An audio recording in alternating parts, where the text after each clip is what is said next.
learning English but find it difficult, confusing, even mysterious? Are you an English teacher but find English grammar easier to use than to explain? Well, don't worry. On this show, I'll be your language detective.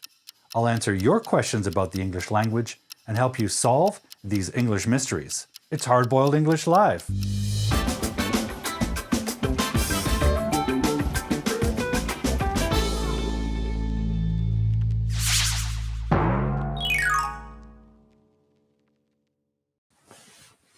Good evening, everybody. Welcome to the show. I'm Paul Duke, your host. This is Hard-Boiled English Live. This is the show where we answer your English questions and introduce various topics to discuss about the English language. We are streaming live from Vancouver, Canada, the west coast of the continent, to Facebook, YouTube, LinkedIn, Twitter, Africa TV, FC2, and somewhere else. We'll find out.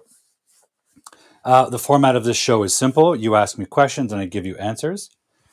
Tonight, however, we have a little bit of limited time for that because I do have a special guest I'm going to bring on a little bit later in about 30 minutes. In the meantime, we're going to go through our usual segments, and I'm going to catch up a little bit of backlog of questions I have that I didn't have time to answer in a previous show. To start with, I'd like you to say hello in the comment box and tell me what country you're watching from. Now, for those of you who don't know me, allow me to introduce myself a little bit. I'm an English language instructor, tutor, coach, and your private language detective. My passion is exploring and investigating the English language and coming up with solutions to communication problems. I'm also the host and creator of the YouTube channel Hard-Boiled English with Teacher Paul. And on that channel, you can find my series, which I call English Weirdness. English Weirdness is a long-form video series where we investigate various confusing and strange aspects of English. It features dramatization, animation, and detailed explanations of these strange grammar points. Once a week, I also gather with language learners and teachers for my weekly Conversation Cafe. That's Friday morning at 7 a.m. That's the Vancouver time zone, PDT or PAST. So check on your calendar and your time, what time that is in your country. Admission is free, but I do need you to register in advance so I know who's coming, and we can make a list and reserve spots. Now, the way you do that is connect with me on social media, Facebook, for example, at Hard-Boiled English, and you can find the link to register for the cafe. Of course, I'm also available for private lessons if you need extra concentrated help with your language learning. I tend to specialize in things like writing, but I'm also happy to help in various things. And if I can't help you, I'm also pleased to refer you to colleagues I know that can help you, one of whom will join us tonight. Okay, so let's see who's watching so far. As I said, if you're just joining the show, please say hello in the comment thread and tell us what country you're from. This is one of my favorite parts of the show because I get to see all these amazing people out there watching the show in so many incredible, interesting places. So already we have Andrea from Vancouver. So far, so good. We have Wako from Japan, Saki from Vancouver. We have Wilson Jorge Merchan from Ecuador. You may recall Wilson is a friend and colleague from Ecuador who also teaches English there. He was on the show a few weeks back. Which reminds me, after this live event, I post the recording of this show on the YouTube channel. So if you miss it or miss the first half of it, you can always catch up by checking out the YouTube channel. We also have JNQR, Paula from Brazil. We have Chris from Brazil. Very nice. It's always great to have Brazil in the house. So if you're just joining the show, please say hello, guys. Type your name and your country in the comment thread. We'll see who's joining us. And then we'll get started with our first learning segment. The idea behind the show is really that it is a lesson, although I don't necessarily plan the lesson. Usually I respond to your questions right here in live. So in a way, it allows you to have access to an English teacher who can answer your questions. I'll do my best. Obviously, some questions I may not be able to answer. We have Juan Rivera joining us from Medellin, Colombia. Welcome, welcome. Nice to see you here, Juan.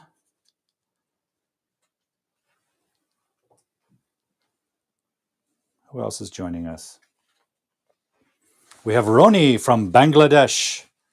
We always have lots of nice friends from Bangladesh joining the show. It's really nice. Roni, what time is it in Bangladesh? I think it's really different than 7 p.m. where we are here. I know Brazil and Colombia are off by 3 hours, maybe 4 hours. But Bangladesh, I have a feeling Roni is just waking up. Who else is joining us? Let's see. Well, guys, why don't we get started with our first segment? Now, this segment came about because I work with a lot of language learners and they tend to overuse the adjective good. Everything's good. I bought a good phone. I watched a movie. How was it? It was good. I have a friend. Oh, how's your friend at tennis? Oh, good. Good is very subjective. It doesn't pack a lot of precise meaning. So I like to introduce a new word that we can use to describe a noun, so adjectives, that give us different ideas. Now, they're all positive adjectives. Not synonyms of good, just other adjectives that have a positive meaning that we can use to describe things. So this is a segment I like to call Words to Use Instead of Good.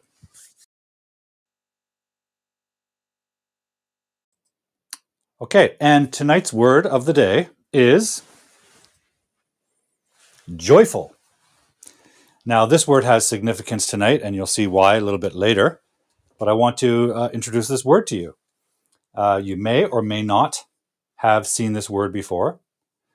It's fairly common, fairly widely used, but I really want to take a closer look at it. What does it really mean? Well, first of all, it's an adjective, clearly, and it means feeling, expressing, or causing great pleasure and happiness. Very positive meaning, right? Very positive. Now, what do you think can we describe? Can we describe my pen as being joyful? Well, not really, because a pen doesn't feel pleasure or happiness. So if I describe this pen as joyful, does it cause happiness? Well, it doesn't experience happiness. Maybe it causes happiness. But, life is pretty boring if your pen gives you happiness, I think. I mean, I like my pen. By the way, teachers out there, if you like these pens, Arteza pens, you can go to the link in the description box and buy your own, as well as my magic whiteboard spray, Expo. Follow the link down there if you want to order your own. They don't sponsor the show, but purchases go to supporting the show. Anyways, back to our word. Joyful. What do we describe as joyful?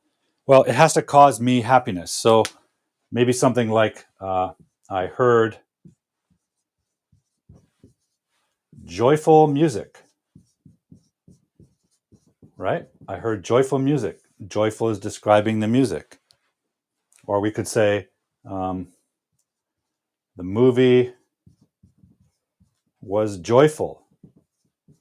It was fun, and the movie caused me happiness. So remember, guys, with adjectives, they kind of usually occupy two places. One, before a noun, and another structure is we have a subject and a linking verb like a be verb, and then the adjective here, right? Subject, verb, adjective. Here it's acting as a complement to the subject. It's describing the subject. Okay? Now, that's my example. Now I want to see your example. So in the comment thread, I want you to make a sentence using the adjective joyful. Describe something as joyful, something that causes you happiness or pleasure. Okay? Let's see what you can come up with. In the meantime, I'd like to say hello to Edil from Brazil. And Roni says it's 8 a.m. in Bangladesh. Thought so. And we also have Nok joining us from Vietnam. Welcome to the show, Nok. Okay, we have Juan's example. Juan says, the game was joyful. Great. So maybe Juan is a football fan. He watches a great game, and the game caused great pleasure and happiness for him. Wako has an example. The Friday night before a long weekend is always joyful. Wako has a long weekend, and the Friday night is a feeling of relief. Work is done for the week. Now it's time to enter the weekend. Who else do we have? We also have On the Spot Language joining us, saying, hello, Teacher Paul from Toronto, Canada. Seeing Teacher Paul online every week is a joyful experience. So that's perfect. That's this structure, right? Joyful plus noun. Great. By the way, On the Spot Language is the unique language experiential learning program in Toronto, operated by great friend of the show, Anish Dea. He's been a guest here many times. We'll have him on again soon, I hope.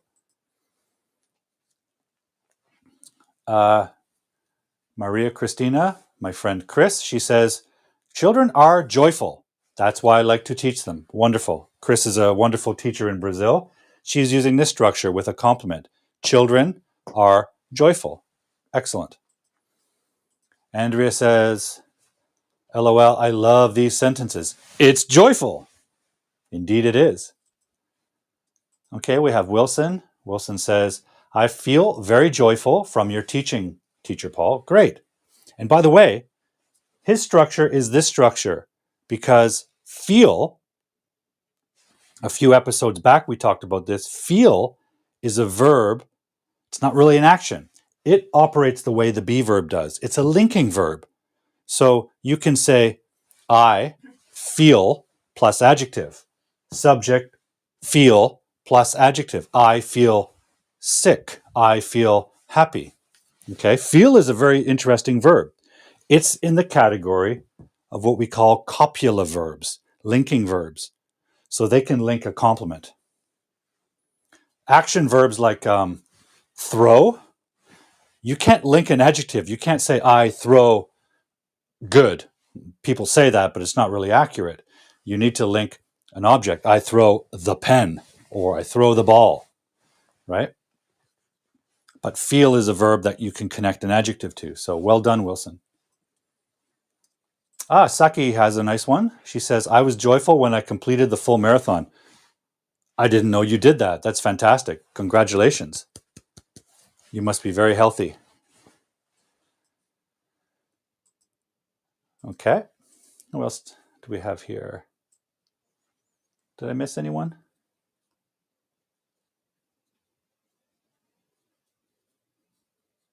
Roni, do you have an example? Not to single you out or anything, Roni, but you always have good suggestions and examples, I think. Okay.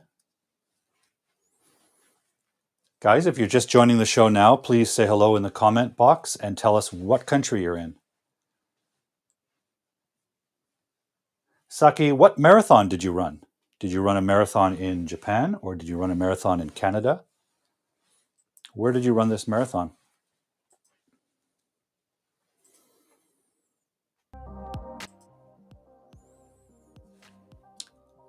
Chris has a comment, but it seems a little bit incomplete. It says that's. What do you mean, Chris? Can you extend that? Oh, I see. Yes, that is why. That's why. Yes. Okay, you're correcting. Good. Good self-correction, Chris. Excellent work. Oh, Saki says Nara and Kyoto in Japan. So you ran the race.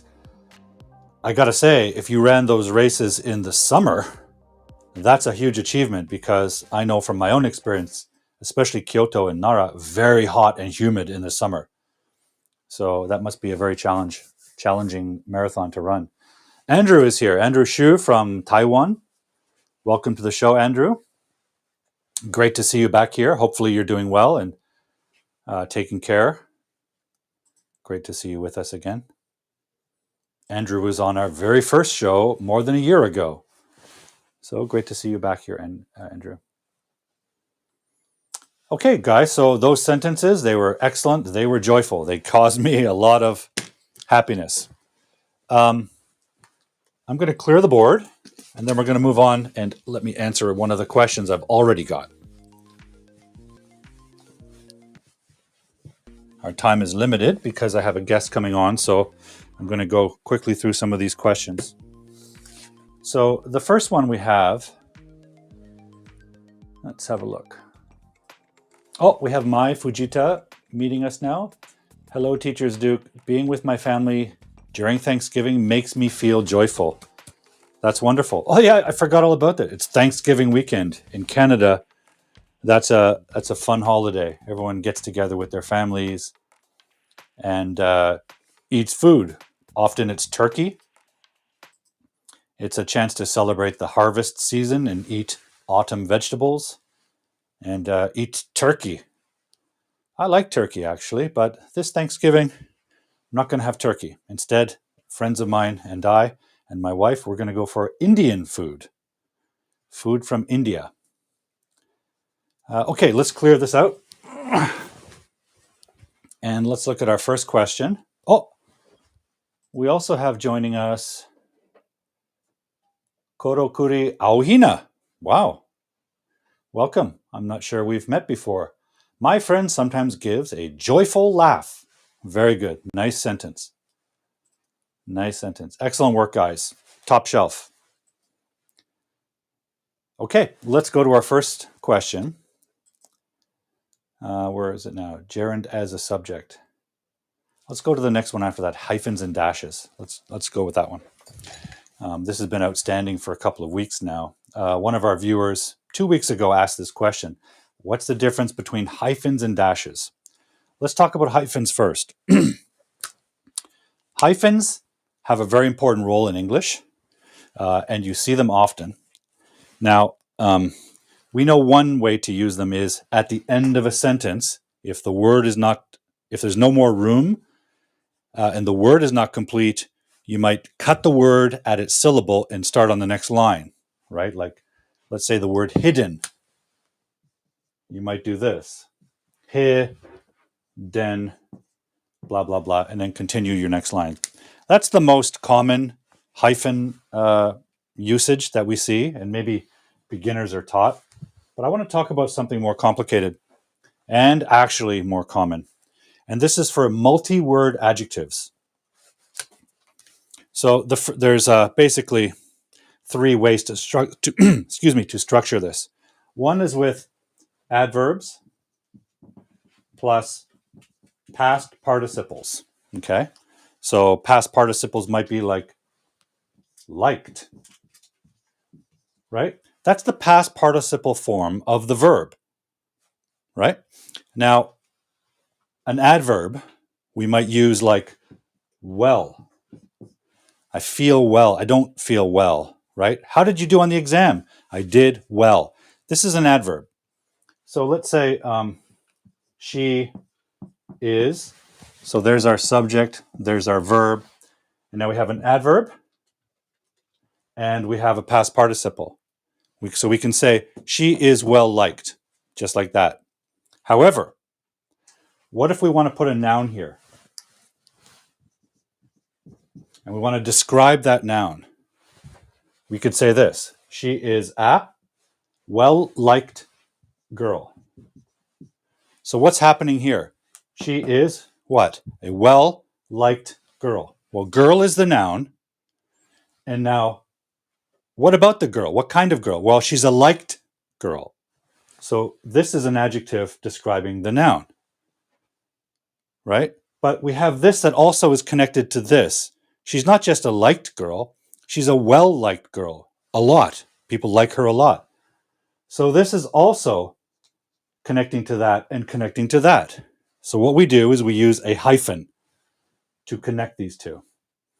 Now, if this were on a computer or a word processor, there should not be a space here. This should touch the letter. So well-liked girl. Now what that gives us is a larger adjective structure. Now together, and the hyphen tells us these words are working together. Now they're a partnership. And these together are an adjective describing that noun. What kind of girl is she? Well-liked. Right? She's well-liked girl. She's a well-liked girl. So that's a common structure. Adverb plus past participle. Well-intentioned girl. Right? Quickly annoyed girl. She gets annoyed quickly. She's a quickly annoyed girl. Okay? That's one possible structure of the hyphen. It puts two words together, and these are both not adjectives. Neither of these are adjectives. But together with the hyphen, they become an adjective and modify the noun. Okay?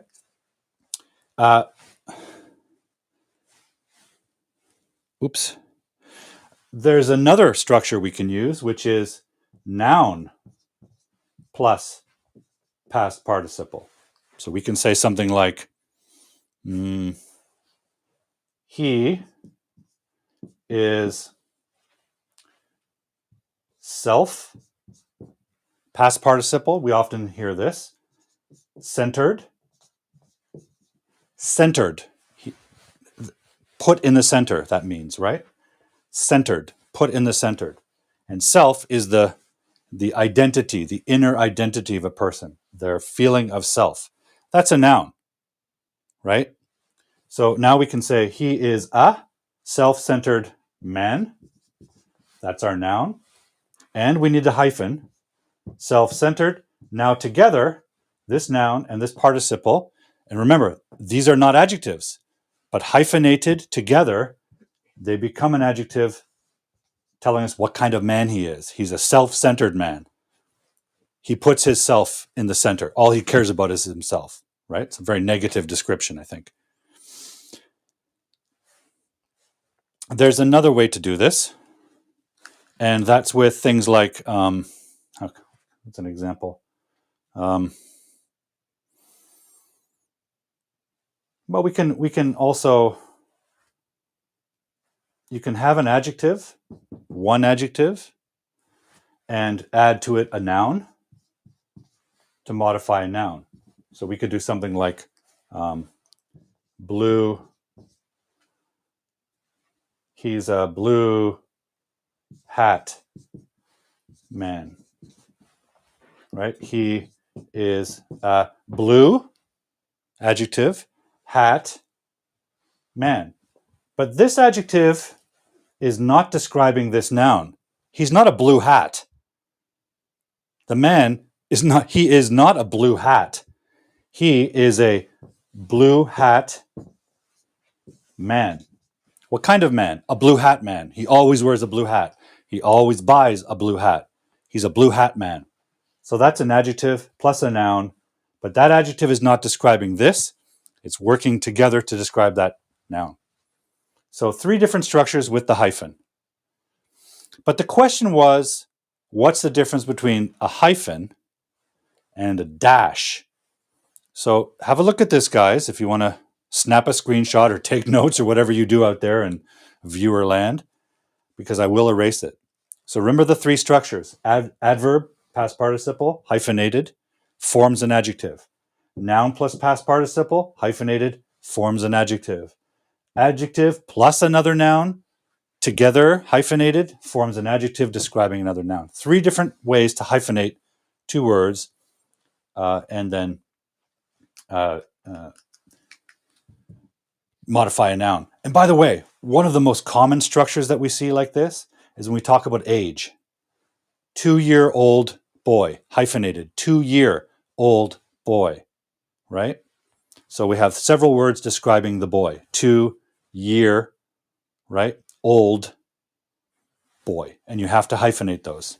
And by the way, it's not 2 years old boy, because this is an adjective structure.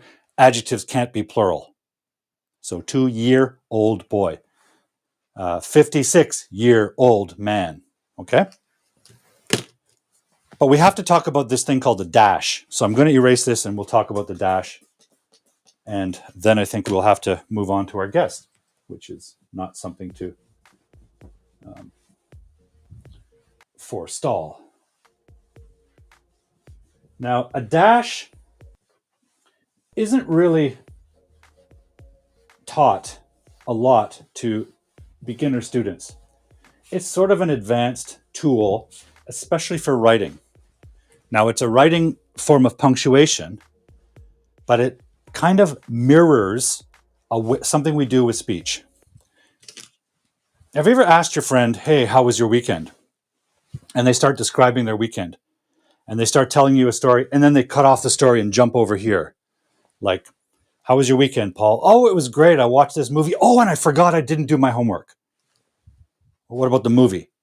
You were making a sentence about I watched a movie, and then you cut it off and jumped over here. In writing, that's what a dash can do.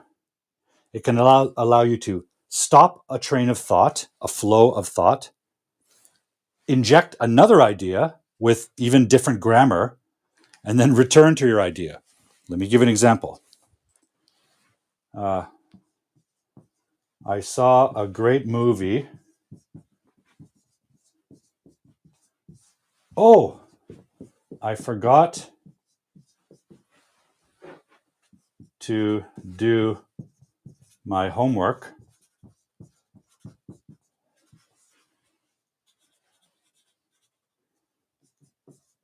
That was really joyful. Okay, I saw a great movie, dash. And by the way, the actual name for this is called the M dash. And it's longer than a hyphen, usually double the size. So if you're using Word or Google Docs, you need to go to special characters and find the M dash. It's longer than a hyphen. And again, it should really touch the letters. Shouldn't have a space. It's just the way I use the board here. So it's long and straight. Okay, it's a bit of a mess. Sorry, guys. But let's look at the sentence structure here. I saw a great movie, dash. Oh, I forgot to do my homework. That was really joyful. What was really joyful? Not doing homework? No, the movie, right? So the dash sort of injects. It's almost like a knife. It cuts in and cuts out and changes direction, but it changes back. So let's say, oh, I forgot to do my homework. Has really nothing to do with I saw a great movie, right? It's another idea, but the person is sticking it in the middle of a sentence. I saw a great movie. Oh, I forgot to do my homework. Oh, that was really great. That was really joyful. The movie was joyful. And the way to check this is, what if we remove this? Do we still have a good sentence? Is our sentence still grammatical? I saw a great movie that was really joyful. That could be its own sentence, right?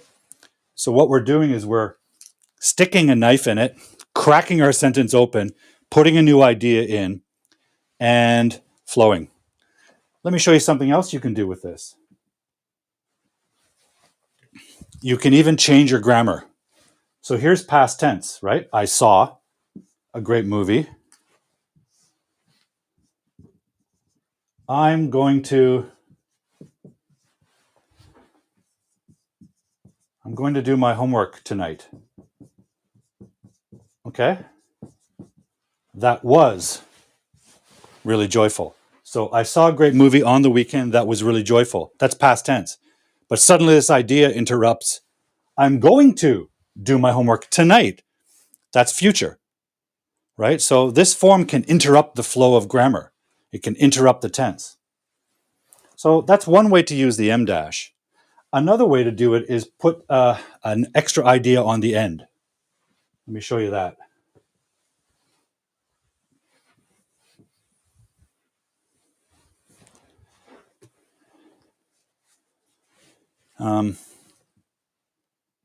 Let's say Bob and I used to go to many movies, many great movies. Okay? Bob and I used to go to many great movies. That's a complete idea. But what if I want to add on something?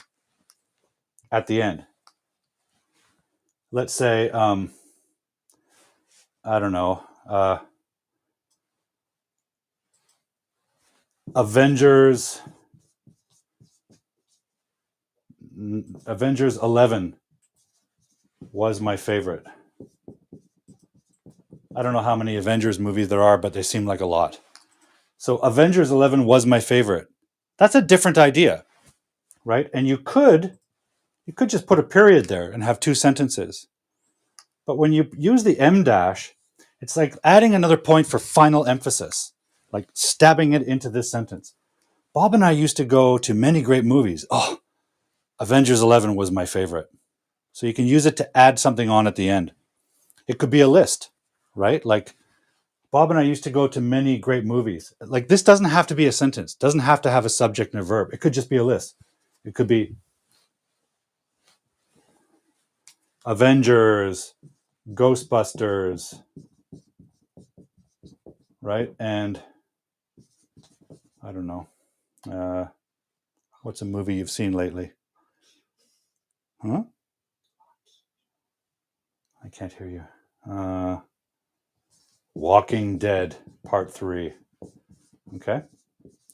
That's just a list, right? 3 nouns, 3 titles. That's not really a sentence. So this is the M dash. It's used for interrupting flows of thought. And the other benefit of it, guys, is that when you read something, when you're reading this in a book, you see letters and letters and letters and letters, and then suddenly you see this line. So it's visually shocking. It interrupts the visual flow of words. So it has really good impact. It kind of wakes the reader up and draws attention. That's why I like to call it, it's like a knife. It's a little bit aggressive. It kind of in the middle of your page. So you will see a lot of professional writing using the dash because it has a very strong visual impact as well. Okay. Well, guys, I'm going to close the questions for now.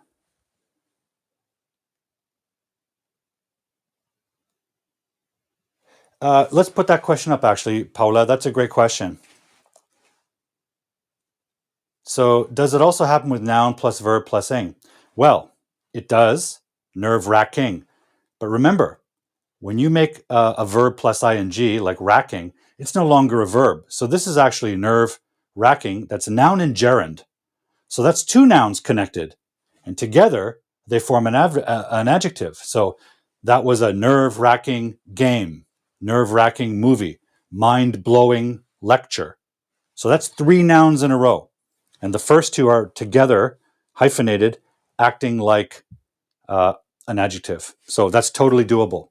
But just remember, ing is never a verb unless it has the be verb. I am standing.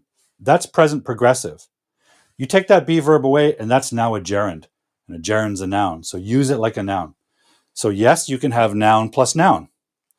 I think I didn't write that up. But yes, noun plus noun, completely acceptable. But they have to be hyphenated. Otherwise, they're not forming an adjective together, right? Okay, guys, I'm going to jump to our next segment, which is my guest for the evening. My guest today is a certified CELPIP and IELTS coach. She's a wonderful English teacher, a friend of mine, a colleague of mine. I've worked with her for many years. I've referred students to her because she does different things than I do. So tonight we're going to talk about some of the things she specializes in and some of her experiences as a teacher. She is an MEd. She's very educated in this field and has a lot of knowledge about this. So it's my pleasure to welcome to the show my friend and colleague, Andrea Heald Miller. Hi, Andrea. Hello. How are you? I'm great. Can you hear me? Yes? Absolutely. Good? Perfectly. Okay, good. I've never been on this format before. It's great. Your picture is good. Your sound is good. Everything's cool. Very good. Andrea, It's did you nice. notice any familiar names in the comments? I did. I don't see the YouTube comments anymore because I'm on another thing, but it was so nice to see a deal here. I often post, I can see some comments on here now. I often post pictures on my Facebook page, and Adil is always very joyful about looking at them. He always makes a nice little comment. Hi, Adil. Hello. Great to see you. And I think and it's nice to see Anesh here, who I've just met recently. We're just met about a couple of days ago, so it's nice to make a connection with him. And do I know Saki? I think I might know Saki. She actually is. I think she's recently been your student. Yes. Yeah. I think Saki and I, we worked together. I couldn't remember if it was through my private coaching or at school, but I think at school, she did the CELPIP test. Yeah. Cool. I think she has, if I'm not mistaken, she's joined our conversation club a few times, and I think she's a little bit stranded in Canada from the pandemic after finishing her course with you. Oh, okay. I think she's applied for a visa extension so she can continue her studies. Great. We have a visitor with us named FaceBoo9. Oh, it's our friend Yoshishige from Japan. Great. We've seen Yoshishige with a variety of pseudonyms, and we also have Satoru joining us from Tainan, Taiwan, originally from Japan. Great, so many people from everywhere. It's very exciting. Yeah, very joyful. Adil, I'm going to ask you to hold that question. I'll answer it next show. I want to get to some conversation with Andrea here. So, Andrea, let's go back to the beginning a little bit and talk about your experiences as an English instructor and coach, and we'll catch up to the present, and then we'll talk about the future. So, you're obviously, I know you as a very passionate and dedicated teacher. When did that start? How did that start for you? When and how and where did you begin your English educationing experience? Well, it's about 8 years ago now. I come from the world of theater as a stage manager and director. And I also worked in the corporate sector as an executive assistant and HR manager, different roles in the corporate world. And then 8 years ago, I had one of those, what do you call what you have kind of a, I guess, an epiphany. An epiphany. An epiphany. I'm going to write that up. Yeah. That my original intention when I went to university to get my English literature degree was to teach. Right. I always have been, the kind of person that people confide in and go to, and I like to help people and support them, my friends, my family. And I always felt a natural inclination to help, to put it simply. And then when about 8 years ago, I had this feeling, this kind of light bulb moment, this epiphany that I want to teach. I'd learned all I could in the corporate world, and it really wasn't fulfilling for me. And theater is always in my heart and soul, but it wasn't exactly something that was providing a living for me. So I decided to get my certification to be an English teacher. And then I ended up finding my first position at the school that you and I teach at. And it was as if it was a place where I was always meant to be. The first day I stood in front of a classroom, I had this feeling go whoosh. And I was like, oh my God, this is what people talk about when they say, do your passion, do what you feel passionate about for a living. And I actually had that experience. You really felt it, I really felt it, like lightning going through your body, right? Yeah, and the response I had from the students was positive. Of course, it was also a huge learning experience. I made a lot of mistakes, but I was willing to feel that uncomfortable feeling. I always say to my students that it's important to be comfortable with being uncomfortable, whether you're learning something new or, attempting to speak at the grocery store, we have that nervous feeling and you don't want to. You just have to do it. You just have to learn by doing. So throw yourself in there.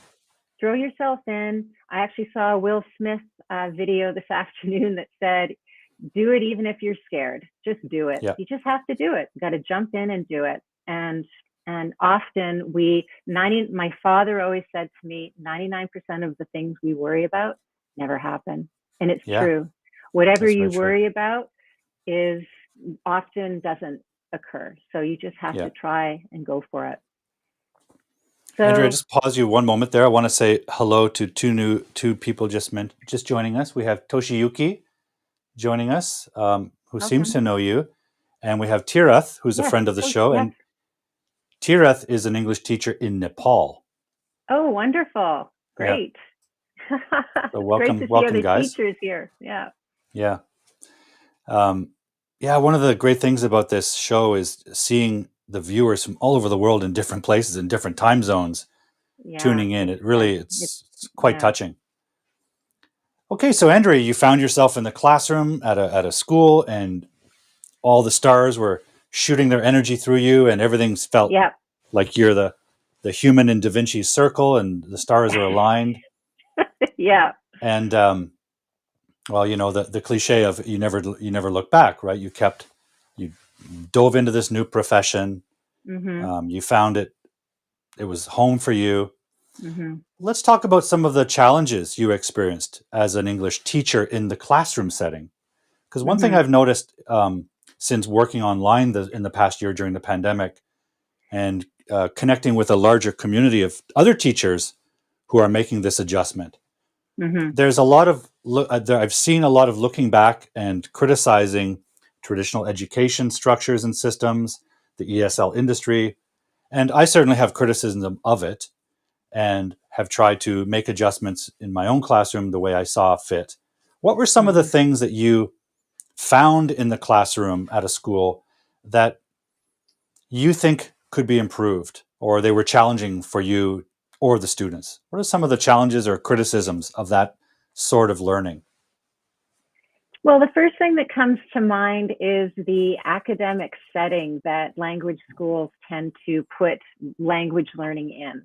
So everyone is sitting in their desks facing the front, and it feels very, academic, like you're being tested. And I always felt this, I've always had the strong feeling, and this is how I teach, is that language is not academic. You're learning to communicate in another language as much as you can, as close as you can to your home language, the language that you speak. Yeah. And so I would always get up and get people on their feet. And there was sometimes, a resistance to that because, this is serious. We have to sit down and study and, do our work. And of course, that's important to spend that time to reflect and to implement the things that you're learning, if you're writing and listening and reading. But when it comes to speaking, which is the area that I gravitate towards because it's the performance aspect of learning a language, really, I would say that, to answer your question, that kind of traditional academic, putting language learning into an academic setting was and is what is the word? It's not conducive to active communication. Yeah. So and it's not developing really, their communication skill, right? Well, yeah, I think you have to just get up and try, and you can get 100% on your grammar test, but if you're not using all of that knowledge that you did very well in producing on paper, but you're not using it to communicate, then why are we learning the language? Yeah. I think what I've seen in your classes and your style, because we worked very closely together, our classrooms were very close together. I always noticed that your students were very active. You were using some drama techniques and performance techniques to engage that communication and get them active. Even in the classroom, you were sort of like, let's get out of our desks, right? Yeah. I found that there's so many similarities between rehearsing a play and learning a language. All of the techniques that actors use and directors use to bring a performance onto the stage, all of the rehearsal stuff is what we need to do when we're learning to express ourselves in language. So yeah, I had improv classes, learning to, here's a idiom or a phrase, idiom or phrase. Even teachers have to question sometimes themselves. Think on your feet. You need to learn how to think on your feet as you do in Japanese or Arabic or your home language. You can do it, and then applying all the skills you already have in you, but applying it to this new language is uncomfortable. We don't want to make mistakes. We feel embarrassed. We feel shy. Well, yeah, feel it, but work through it. It's okay. Yeah. So in my classroom, I always said, look, nobody can see us outside these doors. It's just us in here. So we can feel foolish and we can make mistakes. It's out there where you want to perform. That's where the stage is. Here, we're backstage and we are rehearsing. That's a lot of analogy there. Yeah, a lot of analogy between the two. I mean, Shakespeare did say all the world is a stage and you and I are merely players on it. Indeed. So true. It's so true. And I think all those feelings you're describing are probably all that nervousness and discomfort. That's probably true of our favorite movie stars as they're ramping up to perform, certainly on the stage. Mm-hmm. They're probably going through all that range of emotions like, oh, I'm going to say something stupid, or I'm going to make a mistake, or they won't understand me, or they won't hear me. And it's emotion, part of the process. Yes, and I've learned that emotion is very much, as we all know, very much a part of how efficiently we can take in information. So if you're feeling nervous and scared, we tend to cut ourselves off. Our brains start to freeze and we can't learn anything. So by encouraging students to make a little switch in their brains and kind of think of being nervous, that nervous energy as fuel, as your body telling you to keep going instead of shutting down. You can switch that to turn the nervous, what we think of as negative energy, into a positive thing. And it's really just about training your brain to think about a natural body reaction as something that you can use in a positive way. I remember even though we worked in an academically oriented school, and I would actually specialize in academically oriented classes of writing. But even within that context, I always try to use writing as an action. So I would frame a written document or a written expression as an action. It's something you are asserting into the world. It's an idea, a thesis, an opinion. You're putting it into the world, but it's in a you have the time to structure it. But the more you practice that, I would always encourage my students to understand, if you can write well, you will speak well. Because you'll understand how to structure your idea and present it in a way that makes sense for a listener. And so there's a longer game there. We can prepare you to pass a test and get into university. But once you do that, you can use those same skills to speak better. When you watch a movie and you see a lawyer delivering a big impassioned argument, they've mastered that by writing essays. And now they can use it verbally. Example. Right? Now they can use it verbally. So I know you to be an innovative teacher who took the context of what we can call a typical academic ESL school, and you implemented your own ideas and your own background with performance into that method of teaching, to great benefit of your students. Let's push our conversation into the future. Our language school that we worked at and many others were badly hit by the pandemic, forced to close, and teachers like us were forced to adjust and reconsider what we do because the context, the setting we typically taught in was taken away from us. I've begun doing this. What are some of the adjustments you've made in your career to continue teaching, but maybe in a different way. Have you made some moves or adjustments or changes or innovations? How have you adapted? Well, I am still developing my program to translate my improv and my speaking philosophy of how to learn a language onto this little box that we're in. So I'm still trying to figure that out. I'm also finding that students are a little bit reluctant to, stand up and do stuff with me one-on-one. I think maybe group classes are going to be more conducive to the type of thing I do in terms of learning how to speak on your feet. Yeah. So what I am doing now is applying these techniques to CELPIP Prep and IELTS Prep. Okay. I'm using a lot of my techniques to help students get the score they want in CELPIP in the speaking section. There's 8 different tasks that are involved in speaking, and it's from life. So everything that I've been teaching in my class applies directly to the speaking section.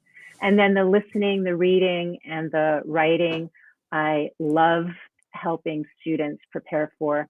It's different to the classroom. It's about not only language proficiency, but also the student's ability to perform under pressure because of the time that's allotted to complete tasks.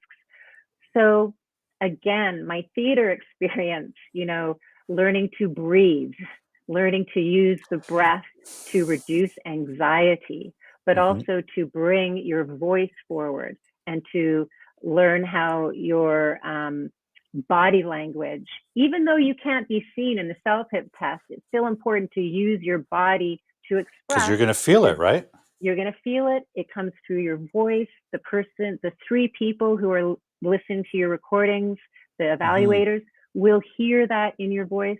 These are not things to dismiss. It's important what you are saying, but it's as important how you're saying it. So that's great. That's like an extra advantage. It is. It really is an extra advantage because you can imagine the evaluators listening to many, many, many recordings of students.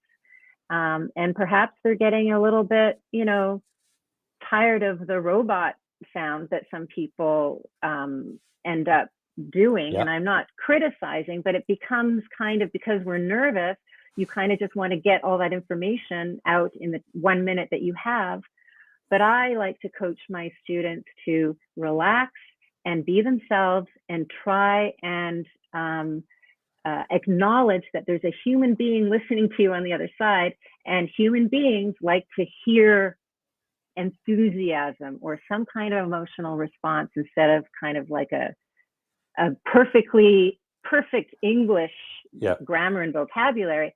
But how you're saying it might not communicate well, doesn't communicate exactly what you are trying to say. You could say, I love apples in many different kinds of ways, and you will get a different message from me. For example, if I said, I love apples, or I could say, I love apples.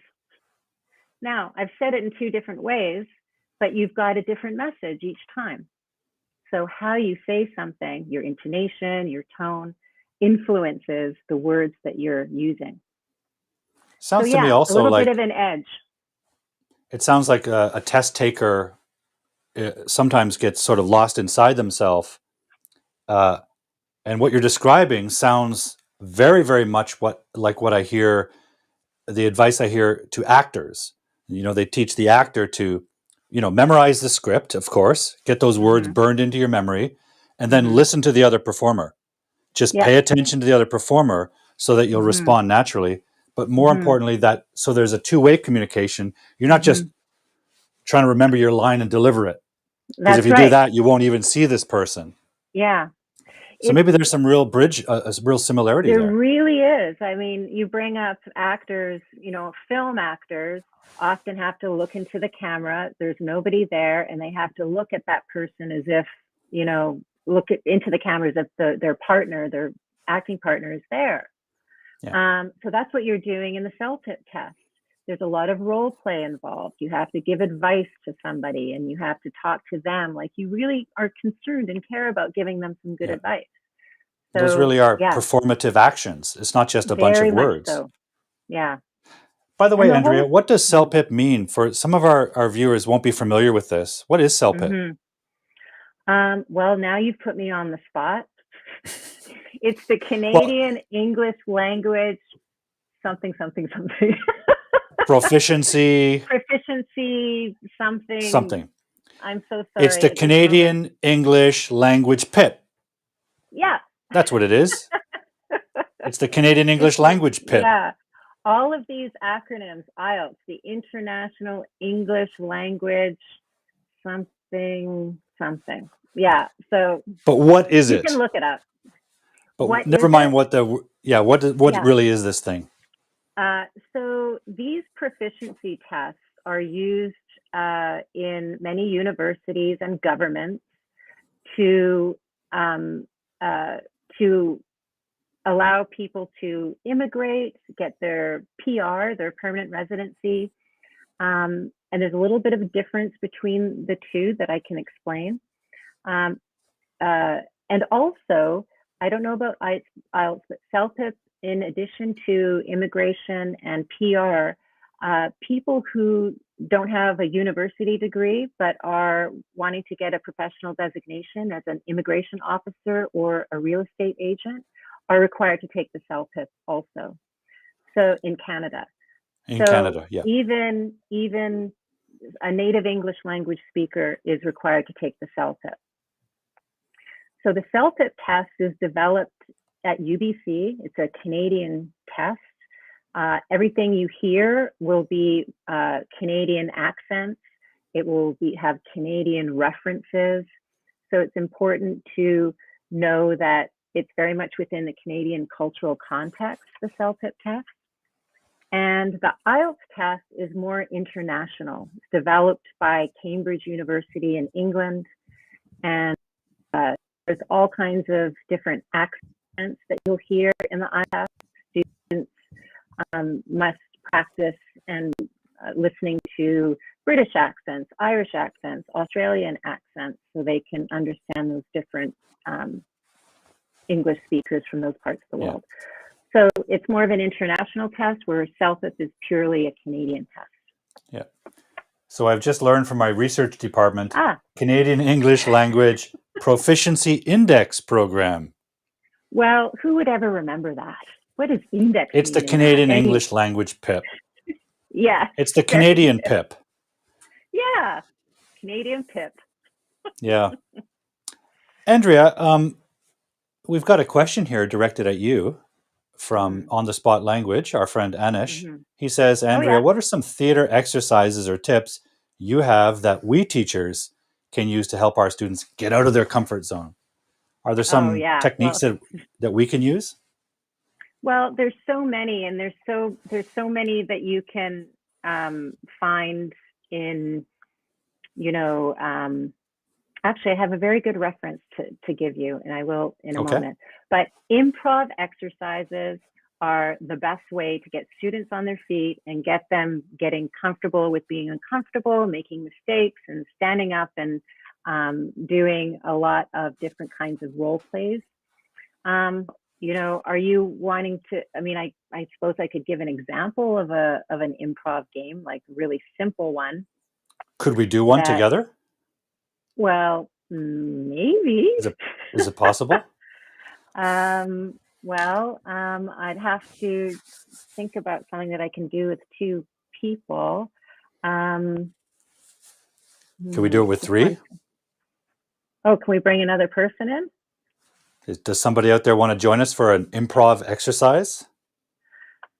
I gotta think of something quick. Talk about being on the spot, Anish.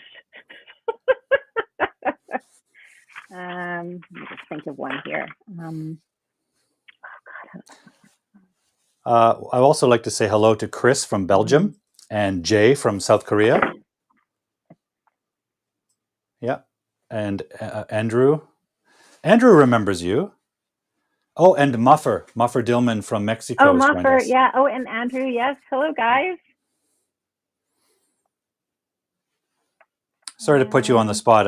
I know you're That's not okay. prepared I'm to. just looking through my notes to find a good one here. Well, okay, just a simple one. This is to get people thinking on their feet, right? So I think a lot of us have already done this. Very, very simple, where you develop a story. So you take turns going around in a circle, and you can either say one word or one sentence. It depends on the language level of the students. But I like to use one word and go very, very, very, very quickly.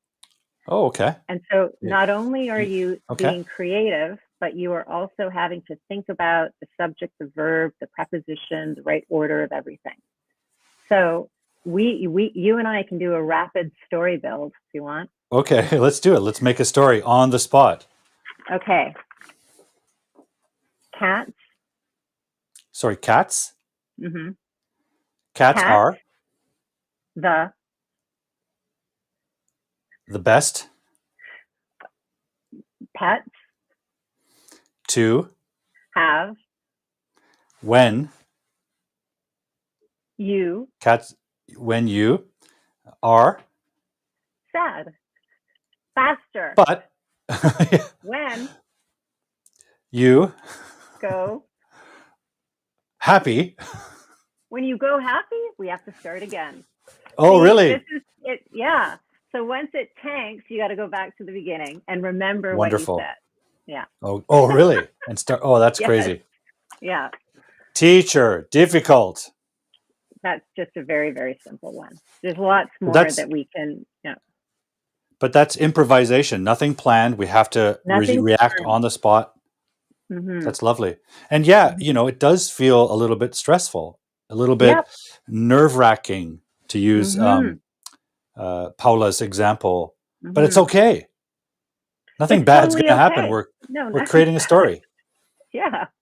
Right? It's a joyful experience. It's a joyful experience. When you're finished. When you're doing it, it can be, stressful or a little embarrassing. But all of those feelings are human, natural feelings, and we need to embrace them. We can't be happy and perfect all the time. Sometimes you're going to feel sad, frustrated. And in my class, I acknowledge that.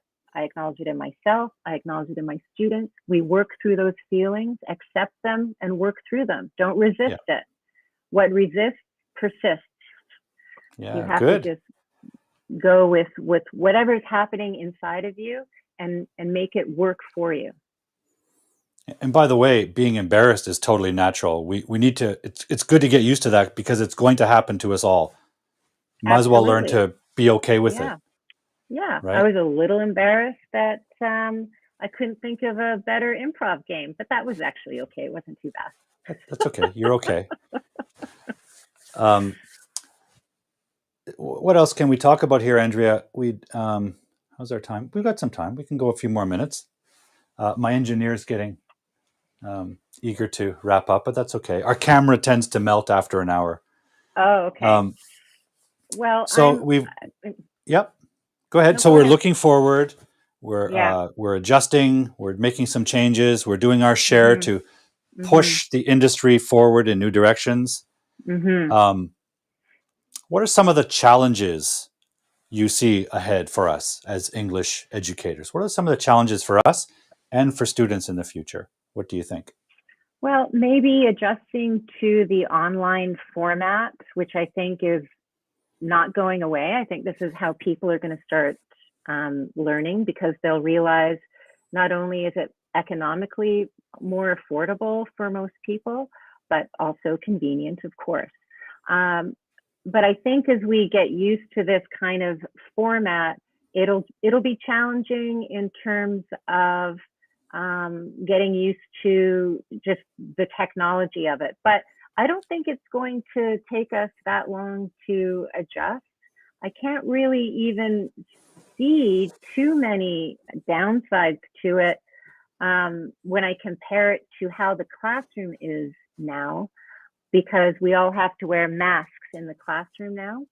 And so wearing a mask obviously is very important. However, when we're in the classroom, it kind of takes, well, it does very much take away from the vital, I mean, I need to see your mouth when I'm teaching and you need to see mine.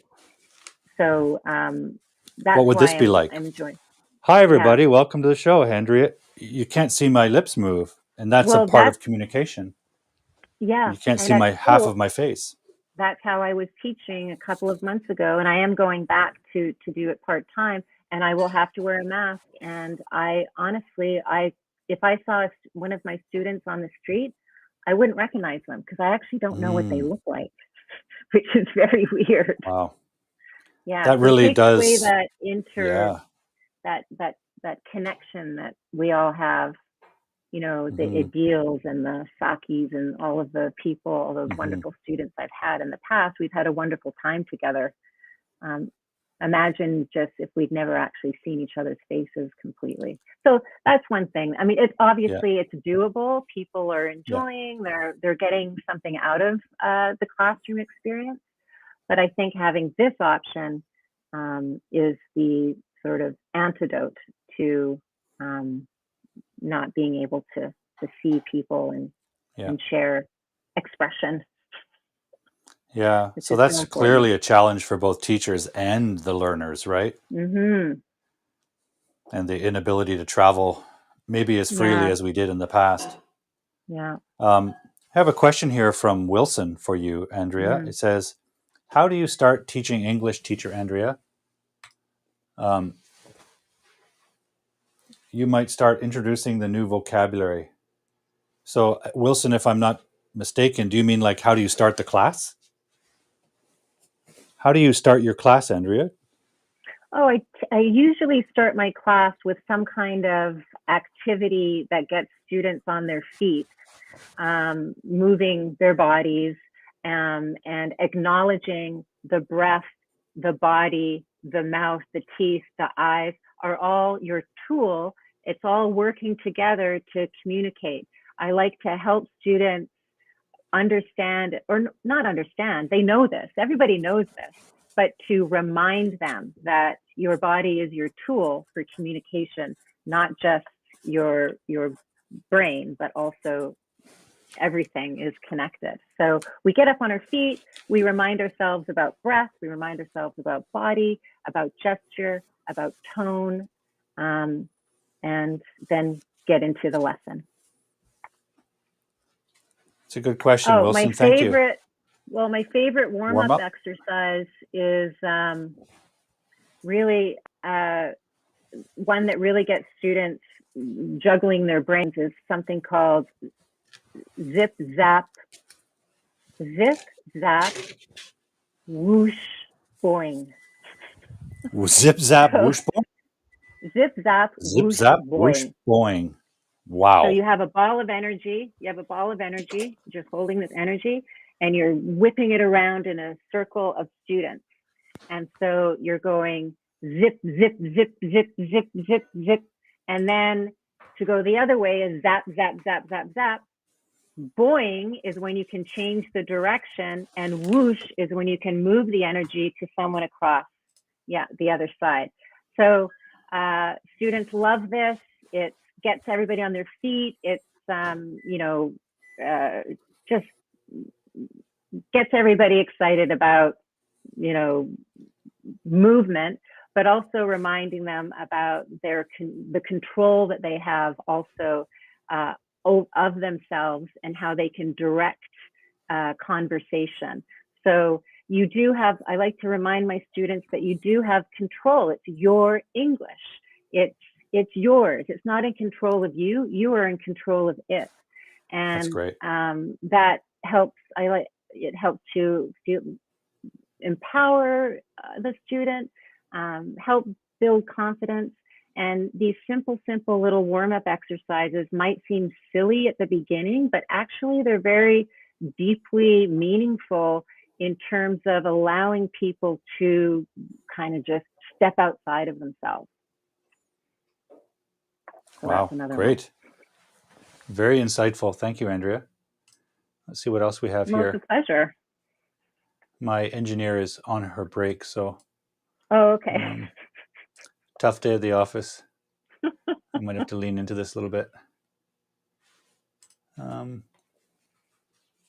mean, I would be happy to come back another time and Sure. share a whole series of improv exercises that I do. I didn't actually come prepared, but of course, I can definitely share a whole class that I would do. That's awesome. We could do an improv show, sure. Right? A whole show of improv. Yeah. Let's plan for that. Yeah. By the way, guys, if you want to connect with Andrea, if you look down in the description box, you can find all her contact information, including her business, which is The Joy of English.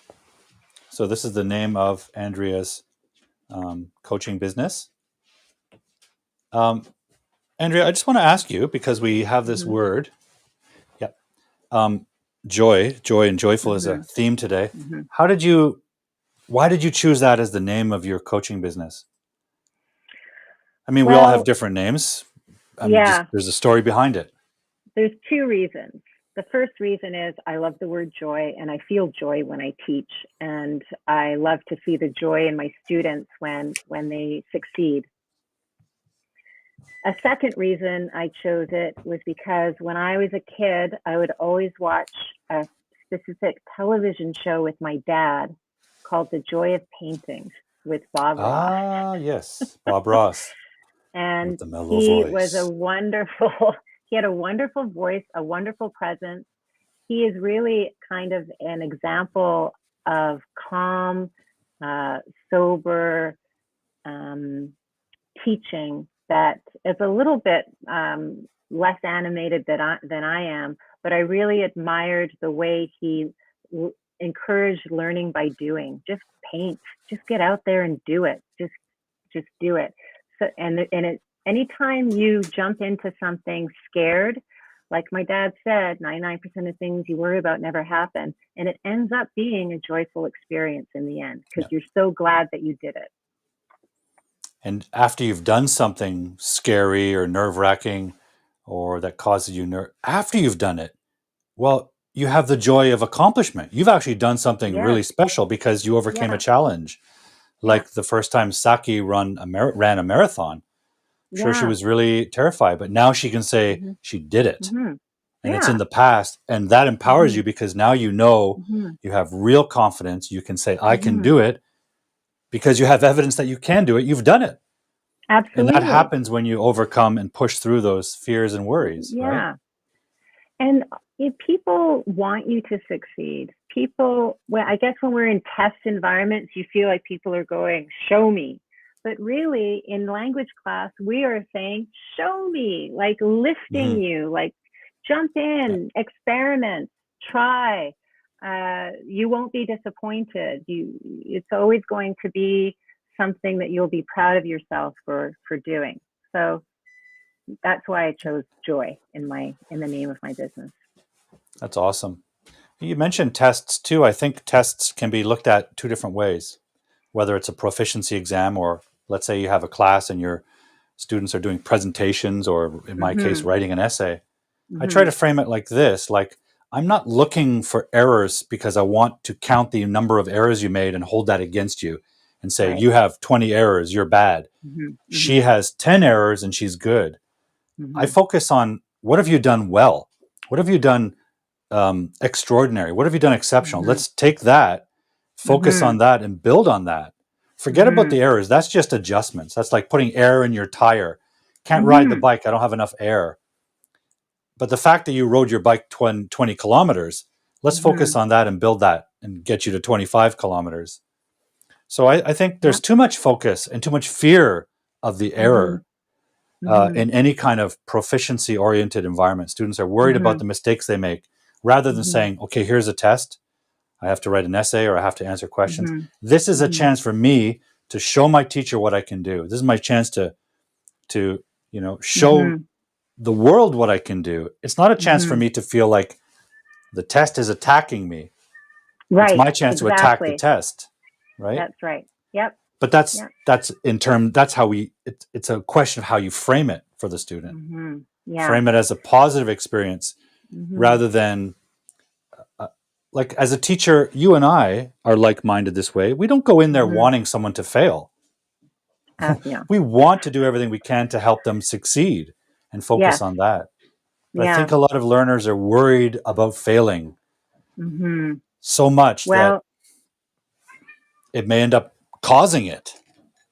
Well, another thing my dad always said, you never fail until you stop trying. So sure, you can maybe not get the greatest mark on your test, but you can keep trying. It's a skill that you are practicing. It's not a, it's not a math exam where you're getting the answers right or wrong. Oh, there's my cat. Hi, Bean. Oh, great. It's Here's a my skill cat. like driving. Oh, there you go. And I'm sure all the teachers listening will agree. I mean, we are coaches that help guide students to practice. And Nesh takes his students out on the street. They're probably freaked out at first and they try and then they feel a little shy, but then they try again. Practice. You never stop learning. You will never stop learning language, even in your home language.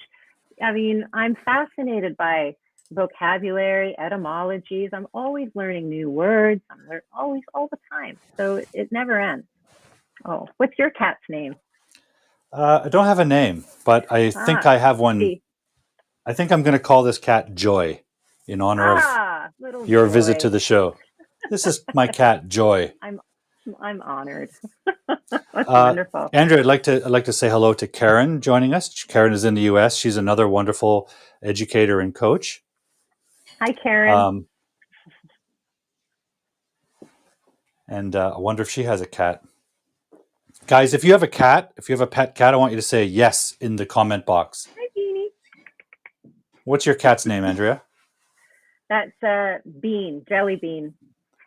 That's great. That's a great name. Cats, Gertie and What's Jelly the other Bean. one? Gertie and Jelly Bean. Yeah, Gertie and Bean. That's wonderful. Yeah. My stepdaughter named them. Good name, pet namer. Yeah, that's awesome. I've never heard of a cat named Bean or Jelly Bean. That's wonderful. Adil has a cat. Christer Boven has a cat. Yeah. Oh, Rehana's with us. Rehana's in Pakistan. She has a cat. Rehana, do you have a pet cat? Karen has a dog. Okay, dog lover. That's okay, Karen. Wonderful. We like dogs too.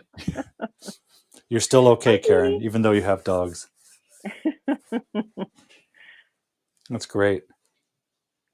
Andrea, do you have any questions you want to raise or discuss? Maybe put to the audience. If you have anything on your mind. Let's see here. Oh, I did make a little note when you were doing your vocabulary lesson. When you were talking about when you said top shelf. That's really top shelf. And I thought that was something unusual that not a lot of people would hear every day, but it's such a accurate way to express what were you trying to express there when you said I don't remember how I used it, or what was I describing? You're describing oh no, I don't have a pet, unfortunately, Rihanna. Oh, okay. I can't remember either, but you said it's really top shelf. Like, someone had written a really good sentence and you said top shelf. Top shelf, yeah, of the highest quality. Yes, yeah. It's Why sort of top shelf? What do you think the etymology is of that? Well, I suppose it's an idiom that arises from people's, maybe not just people's, but maybe where do we see shelving? We see it in like bookstores or antique stores or in our parents' homes when we're children. Maybe they put the valuable stuff high on the top shelf so the children can't easily get it and break it. So it seems like the quality things go to the top. Yeah. I'm looking at my side shelf here, and I don't necessarily follow that. Mm-hmm. I've got junk all over the place. Yeah, but I think you're right. However, for example, on my shelf, I have a photo of my wife and I have a photo of my parents, and it's on the top shelf. It's so valuable. A position of respect, maybe. Mm-hmm. Imagine if I put a picture of my parents down on the bottom. That would be weird, right? Bottom shelf. No one looks at it. Lots of Yeah. dust. Yeah. This idea of elevation. Mm-hmm. That's what I love about language is figuring. I mean, these were the types of conversations that we would have in the lounge, in the teacher's lounge at school. Yeah. Always talking about where do words come from, what do they mean. Yeah. That's what I love. That's what I love about language. It's always evolving. I agree, and I do miss that about the environment of working with you and our colleagues in an environment that's more social. That was our gossip. Sitting around in the teachers' lounge, we were gossiping not about who's having an affair with who or who's getting the promotion. We were just gossiping about words and language. What an environment! I know. What a way to spend your day, right? It was great. I miss it. Yeah, I really do. But even if it never comes back, we have this now. Yes. So this is the new lunch table. And Paul, this is fantastic. I can't believe it's been a year that you've been doing this. And 55 episodes. I've jumped into some of those episodes and watched over the time, and it's always informative. It's always great watching you, learning from you. You are such a clear explainer. Oh, thank you. For students and for teachers. Thank you. So yeah, I really appreciate your time and your energy and your wisdom and sharing your knowledge. And I've learned a lot from you. So it's been. I appreciate that, Andrea. Mm-hmm. Yeah, it's it great really means to have a lot you to as me. a colleague. I feel very lucky. Thank you. I think this is true for all of our teacher friends out there, especially now when we're in isolation a lot. Maybe you guys know this feeling, but there are days when you don't feel appreciated, especially now when we're alone. When we're in a school, students are often saying, "Oh, teacher, I love you, and here's a present. I have to go back to my country." You're always sharing that warmth. But when we're on our alone, we don't often feel that. I've certainly had days where I don't feel appreciated. I'm still working hard every day. For example, in the summer, it was extremely hot, like dangerously hot. And I was still doing this show live with my hot lights and everything. And I was putting a lot of effort into it because I want to help learners out there and our viewers and reward them for watching every week. But teachers are humans, right? And we often get caught in sort of negative thinking sometimes, or just feeling down because we don't feel appreciated. So your kind words mean a lot to me, Andrea, as they always have. Oh. Because I do this for you and for colleagues and friends, and more than anything for the learners out there, because they're isolated and stuck too. And this is our way of staying in touch with them. Yeah, it's great. I think one of the key to living a fulfilling life is service. Service in any way that you can find to help others. And it's just one, oh, look, Teacher Paul is on my top shelf. Teacher Paul's show is on my top shelf. That's from Rihanna. Sorry, I'm doing your job. Go ahead. It's okay. No, it's great. I appreciate the help. Chris is saying, we appreciate you and your... Thank you, Chris. As I said, this means a lot. I didn't mean to fish for compliments, oh, I'm feeling bad, no one likes me. But thank you, Chris.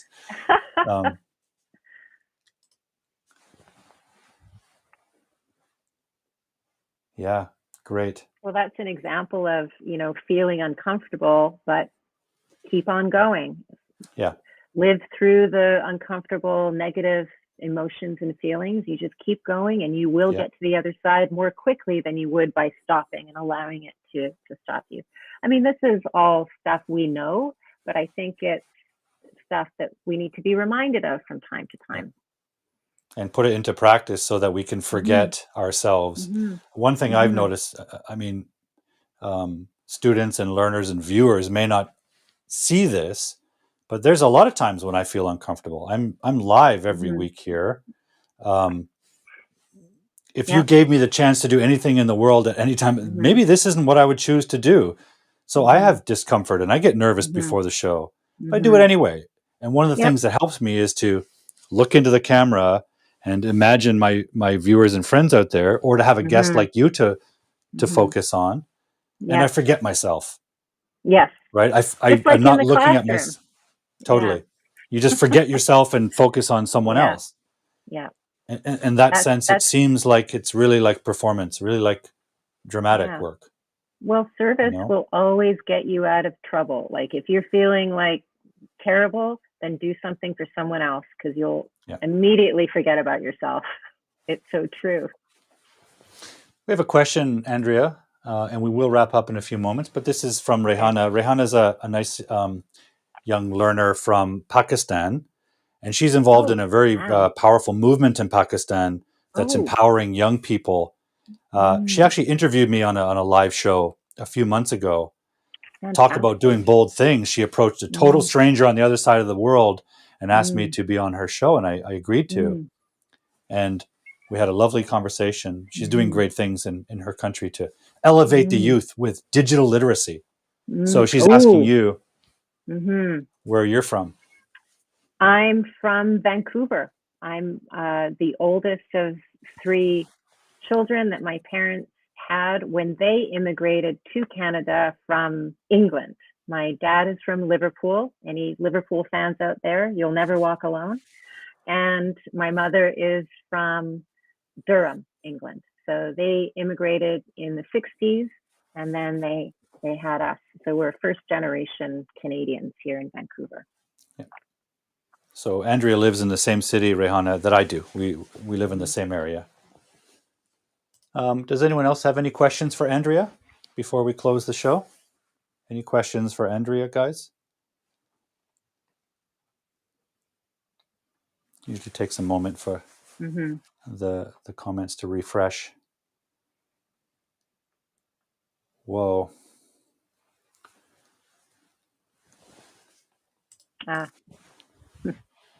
Teacher Paul knows who we are from his great conversation cafe on Zoom. Yeah, so Chris joins the conversation cafe on Friday morning, and Chris is in Belgium. Oh, great. Yeah, quite. And she's also a care teacher working with children and an art specialist.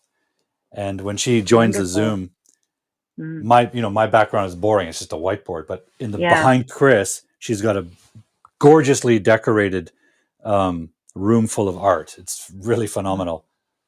Oh, I'll have to join Conversation Club and have a look. Yeah, come on by sometime. It's fun.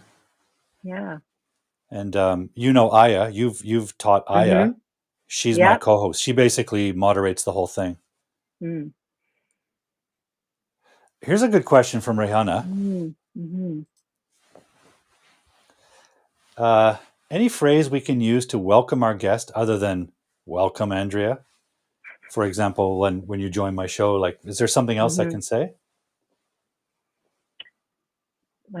Great to see you. Great to see you. What else can you say? It's a pleasure to have you on the show. What else? What would you say when someone arrives to your home for a dinner party? Open the door. Hi. I would say, welcome. Welcome. Yeah.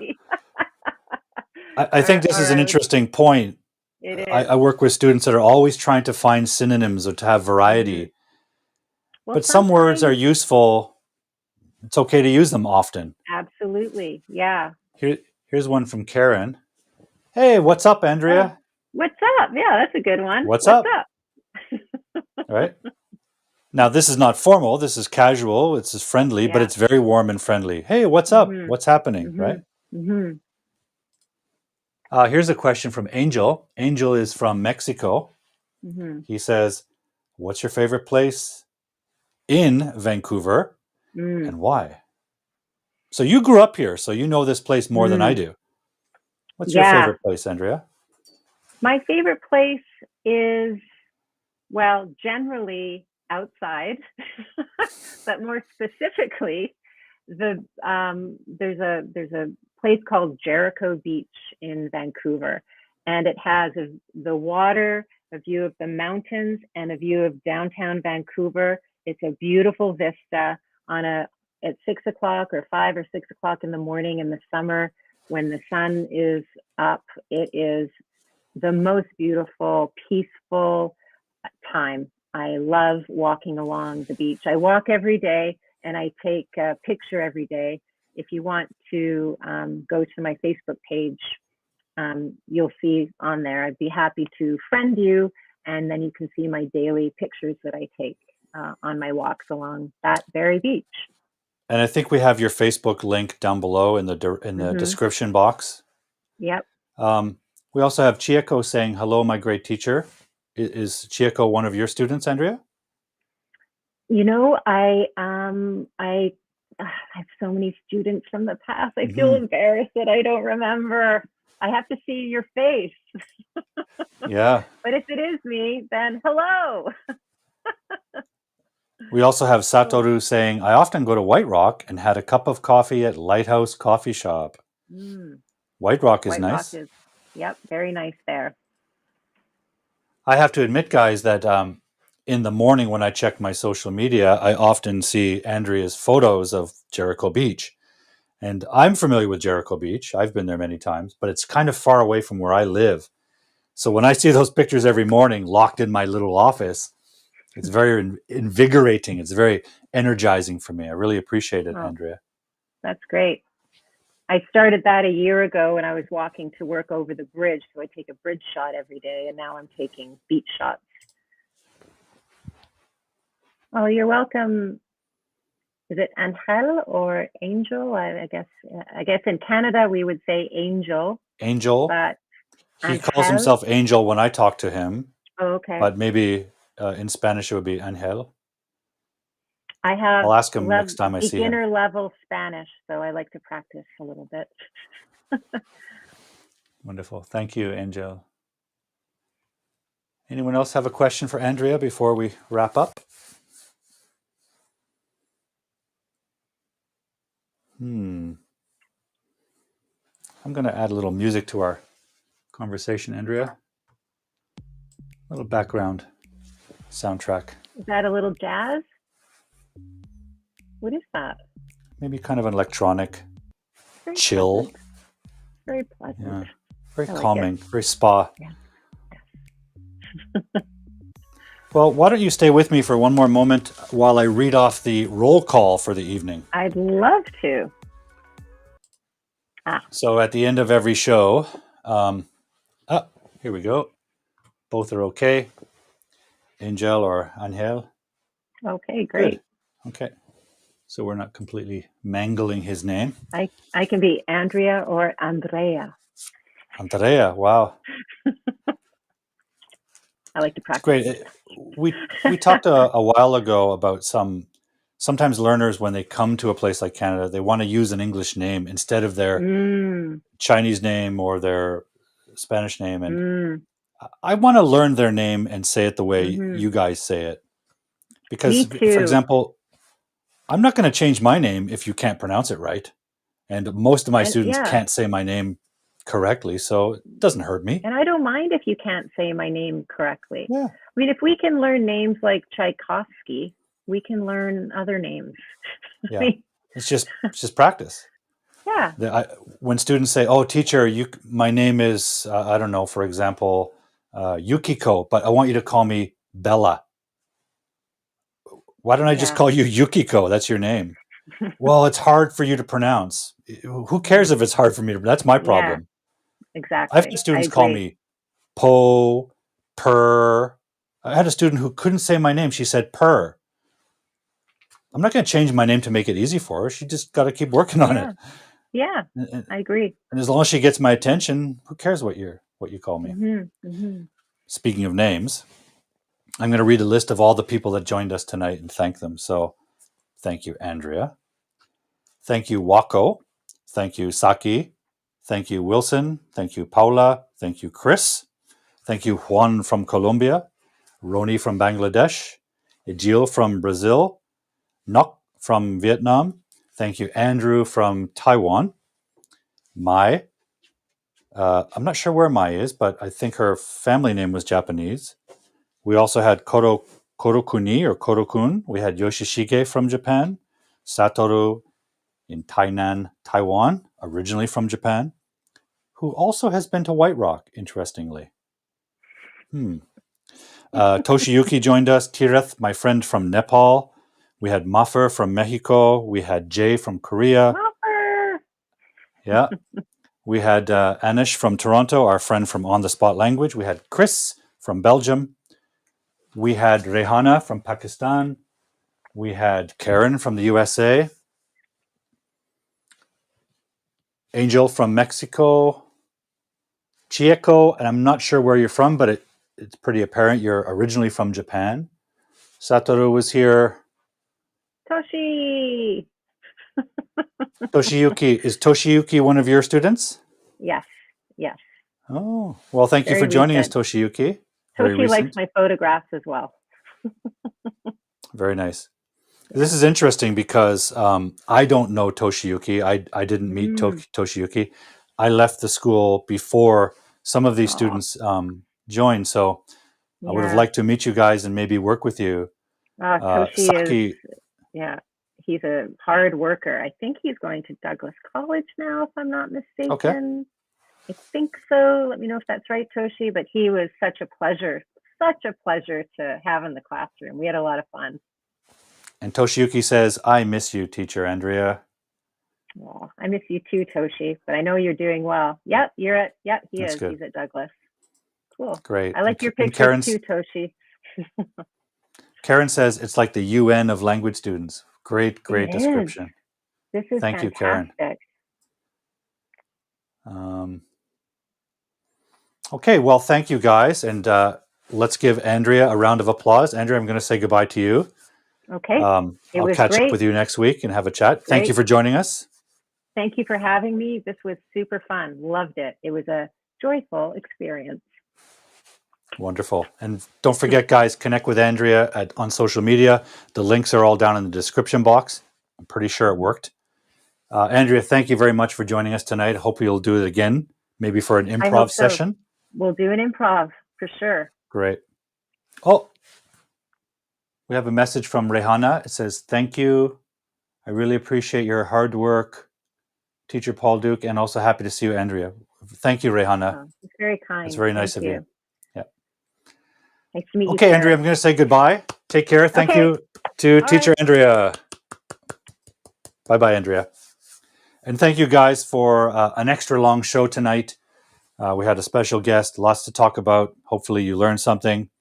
Again, connect with Andrea down below.